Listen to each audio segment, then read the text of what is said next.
வலிச்சிச்சுல, ஏன்னா கைத்தட்டி கை வலிச்சிச்சு வேற.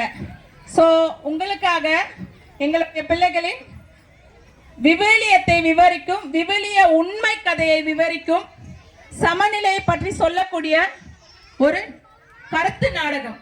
இது உண்மை கதை.